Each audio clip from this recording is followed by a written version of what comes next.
A ver, ¿quién no se ha sentido alguna vez totalmente perdido en el gimnasio? Por un lado nos taladran con el sin dolor no hay ganancia, pero luego lees que la recuperación es clave. Es un bombardeo, de verdad, un lío de consejos que se contradicen. Bueno, pues hoy vamos a cortar por lo sano. Vamos a olvidarnos de todo ese ruido y a construir un plan de fuerza que no se basa en mitos, sino en ciencia pura y dura. Y vamos a empezar fuerte, con una idea que lo cambia absolutamente todo. Esta frase es el corazón de lo que vamos a ver. Es un desafío directo a esa creencia de que acabar reventado es sinónimo de un buen entreno. Porque la realidad, y esta es lo importante, es que entrenar de forma más inteligente no es que sea una opción, es que es mucho, mucho más efectivo que simplemente entrenar más duro. Aquí se ve clarísimo el contraste. A la izquierda, el caos, esa filosofía de salir a rastras del gimnasio, de acumular fatiga sin sentido y de buscar el fallo muscular en cada maldita serie. Y a la derecha, la estructura. Un enfoque donde lo que hacemos es gestionar el estímulo, progresar con un plan y sobre todo, y esto es sagrado, la técnica perfecta siempre, siempre va antes que el peso. Es un cambio de mentalidad de la noche al día. Muy bien, para cambiar la forma en la que entrenamos, lo primero es entender la ciencia que hay detrás. ¿Qué es lo que de verdad hace que un músculo crezca y se ponga más fuerte? La respuesta, desde luego, no está en la motivación de un lunes, sino en la fisiología. La ciencia nos dice que hay principalmente 3 mecanismos que activan la hipertrofia, o sea, el crecimiento del músculo. Son estas 3: la tensión mecánica, el estrés metabólico y el daño muscular. Pero ojo, no todas juegan en la misma liga, ni de lejos. De esas 3 palancas, esta es la reina indiscutible. La tensión mecánica es, para que nos entendamos, la fuerza que el músculo tiene que aguantar. Es la señal más potente, la más directa, la que le dice al cuerpo: oye, necesito hacerme más grande y más fuerte para poder con esto. Así que quede grabado a fuego. Si un entrenamiento no está pensado para generar la máxima tensión mecánica que sea efectiva, se están dejando ganancias por el camino. Es el factor número 1. Todo lo demás viene después.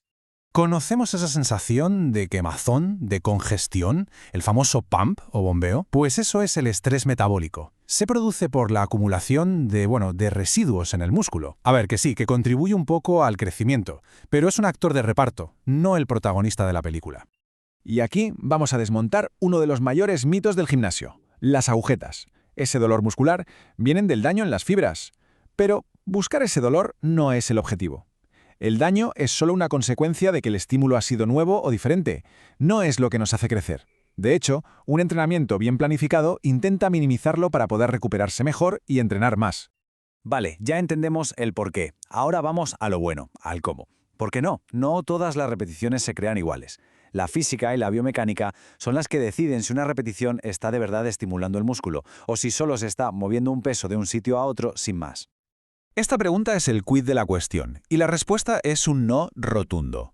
La forma en que se mueve ese peso, el control, la intención, eso es lo que diferencia un estímulo mediocre de uno que de verdad provoca adaptaciones. Vamos a ver por qué. A ver, sé que brazo de momento suena a clase de física del instituto, pero es súper sencillo. Pensemos en abrir una puerta.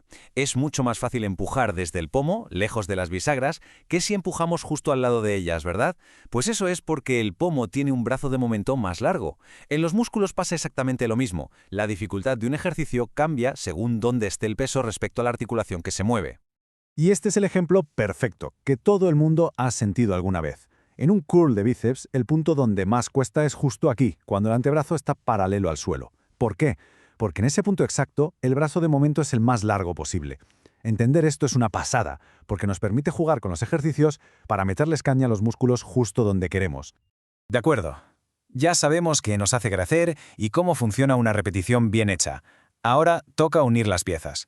¿Cómo organizamos todo esto en un plan de entrenamiento que tenga sentido? Pues aquí es donde entran las variables de programación. Al final, entrenar de forma inteligente es saber gestionar estas 3 grandes variables. El volumen es básicamente cuánto trabajo total se hace. La intensidad es cómo de pesado es ese trabajo y es fundamental para la tensión mecánica. Y la frecuencia es cómo distribuimos todo eso en la semana. La ciencia nos da unas pistas muy claras. Un volumen que suba poco a poco, una intensidad que se mueva entre el 70 y el 85% del máximo y darle a cada músculo 2 veces por semana suele ser la fórmula ganadora. Pero claro, el mejor plan del mundo no sirve de nada si no se adapta a la realidad, porque no todos los días rendimos igual, es así de simple. Y aquí es donde entra la magia, la autorregulación. Es la herramienta para ajustar el entrenamiento a cómo estamos de verdad ese día, en lugar de seguir a ciegas un papel. Y esta es la clave de bóveda de la autorregulación. No hace falta llegar al fallo muscular absoluto en cada serie para crecer. No hace falta. Dejar 1 o 2 repeticiones en la recámara, lo que se conoce como RIR 1 o 2, nos da prácticamente los mismos beneficios, pero con muchísima menos fatiga. Y esto a la larga permite recuperarse mejor y progresar más. Es un negocio redondo.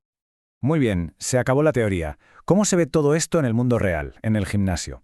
Vamos a ver un ejemplo concreto de una sesión de entrenamiento que está construida con todos estos principios que hemos visto. Fijaos en la lógica que hay detrás de esto.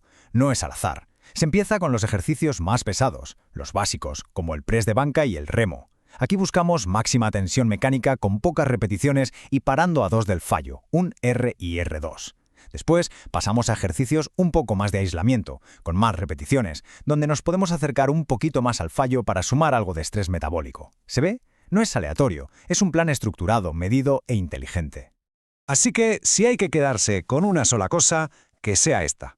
Cada vez que se entra en el gimnasio, la pregunta no debería ser ¿cuánto peso puedo levantar?, sino ¿cómo puedo aplicar el estímulo más efectivo para mi objetivo?